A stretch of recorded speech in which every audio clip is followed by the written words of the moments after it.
J P ಎದ್ದ ಅಥವಾ R S S ದಳ ಅದು ಆರ್ ಎಸ್ ಜನ ಎಲ್ಲರೂ ಎದ್ದು ಅವ್ರ ಮೇಲೆ ದಾಳಿ ಮಾಡಿದಾಗ ಅವ್ರಿಗೆ ಉತ್ತರ ಕೊಟ್ಟಾರ ಹಿಂದೆ ಸರಿಸ್ಬಿಟ್ರು ಸತೀಶ್ ಅವರು. ಆದರೆ ಇವರು ನೇರವಾಗಿ ಆರ್ ಎಸ್ ಎಸ್ ಲೆಕ್ಕಪತ್ರ ಕೇಳ್ತಾ ಇದ್ದಾರೆ, ರಿಜಿಸ್ಟ್ರೇಷನ್ ಕೇಳ್ತಾ ಇದ್ದಾರೆ, ಅದಕ್ಕೆ ಬೆನ್ನು ಹತ್ತಿದ್ದಾರೆ, ಅವ್ರ ಮೇಲೆ ಅಟ್ಯಾಕ್ ಮಾಡ್ತಾ ಇದ್ದಾರೆ ಪ್ರಿಯಾಂಕಾ ಅವ್ರ ಮೇಲೆ. ಅದು ಪ್ರಿಯಾಂಕಾ ಖರ್ಗೆ ಒಂದು ಇಂಚು ಹಿಂದೆ ಸರಿಲಾರದ ಎದುರಿಸ್ತಾ ಇದ್ದಾರೆ, ಮತ್ತು ಸಂಘಟನೆ ಮಾಡ್ತಾ ಇದ್ದಾರೆ. ಹೀಗಾಗಿ ಈಗಿನ ಈ ವ್ಯವಸ್ಥೆಯಲ್ಲೇ ದಲಿತ ಸಿ ಎಮ್ ಆಗೋದಿದ್ರೆ ಅದರಲ್ಲಿ ನಮ್ಮ ಪರಮೇಶ್ವರ್ಗಿಂತಲೂ ನಮ್ಮ ಖರ್ಗೆ ಅವರು, ಪ್ರಿಯಾಂಕಾ ಖರ್ಗೆ ಅವ್ರ ತಂದೆ ಬಗ್ಗೆ ನಾವು ಈ ಮಾತಾಡೋದಿಲ್ಲ. ಆದರೆ ಖರ್ಗೆ ಅವ್ರು ಮಾತ್ರ well educated, well studied, well daringness, ಅತ್ಯಂತ ಧೈರ್ಯವಂತರು. ಎದುರಿಸೋದನ್ನು ಎದುರಿಸಿರ್ಬಾರ್ದಂತ. ಯಾಕೆಂದರೆ ಆರ್ ಎಸ್ ಎಸ್ಸನ್ನು ಎದುರಿಸೋದು, ಅದ್ರ ಜೊತೆಗೆ ಆರ್ ಎಸ್ ಎಸ್ ಬಳಗವನ್ನು ಎದುರಿಸೋದು ಸುಲಭದ ಕೆಲಸ ಅಲ್ಲ.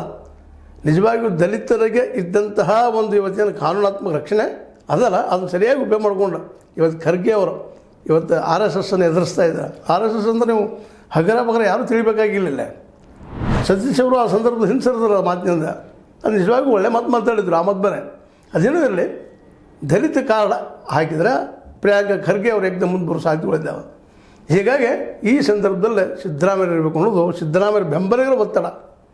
ಡಿ ಕೆ ಶಿವಕುಮಾರ್ ಅವರು ಬೆಂಬಲಿಗರು 15 ಈಗ ಆಗಲಿಲ್ಲ, ಮುಂದೆ ಆಗೋದಿಲ್ಲ, 22 ಮಾಡೋ ಗ್ಯಾರಂಟಿ ಇಲ್ಲ ಅಂತ ಅವರು ಇದು ಇಲ್ಲಿ ತೆಳಗೆ ಬಿದ್ದಿದೆ. ಆದರೆ ನಿಜವಾಗಿಯೂ ಡಿ ಕೆ ಶಿ ಅವ್ರಿಗಾಗಲಿ ಸಿದ್ದರಾಮಯ್ಯವ್ರಿಗಾಗಲಿ, ಸಿದ್ದರಾಮಯ್ಯರಿಗೂ ಅದು ಆಶಯ ಅಂತ ಹೇಳೋದಿಲ್ಲ, ಬ್ಯಾಕ್ ಮಾಡಬೇಕು ರೆಕಾರ್ಡ್ ಹಂಗಿಲ್ಲ ಅನ್ನಿಸ್ತದೆ. ಅವರು ಇಲ್ಲಿವರೆಗೆ ಬದುಕನ್ನು ನೋಡಿದಾಗ. ಆದರೂ ಸಿ ಎಮ್ ಕುರ್ಚಿ ಮೇಲೆ ಭಾಳ ಪ್ರೀತಿ, ಅದೇನಿಲ್ಲ ಅಂತಲ್ಲ. ಭಾಳ ವರ್ಷಗಳ ಕನಸಿತ್ತು, ಆಗಿದ್ದಾರೆ. ಇದು ಬಿಡಬಾರದಪ್ಪ, ಇದೊಂದು 2.5 ವರ್ಷ ಆಗಿ ಬಿಡಬೇಕು ಅನ್ನೋದು ಇನ್ನೊಂದು ಗುಡಿಯಾಗ ಹಠ ಇರ್ಬೋದು.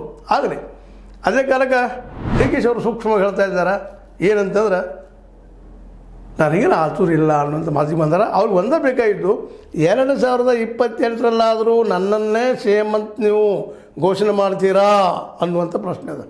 ಅದಕ್ಕಾಗಿ ಅವರು ಈ ಒಂದು ಅಧ್ಯಕ್ಷ ಸ್ಥಾನದ ಪಟ್ಟವನ್ನು ಬಿಟ್ಟು ಕೊಡ್ತಾ ಇಲ್ಲ, ಇನ್ನೊಬ್ಬ ಉಪ ಮುಖ್ಯಮಂತ್ರಿ ಮಾಡಿ ಕೊಡ್ತಾ ಇಲ್ಲ. ಕಾರಣ ಅಂದ್ರೆ ಸೆಕೆಂಡ್ ನಾನಪ್ಪ, ಸಿದ್ದರಾಮಯ್ಯ ಹೋದ ನಾನಲ್ಲೇ ಅನ್ನೋದು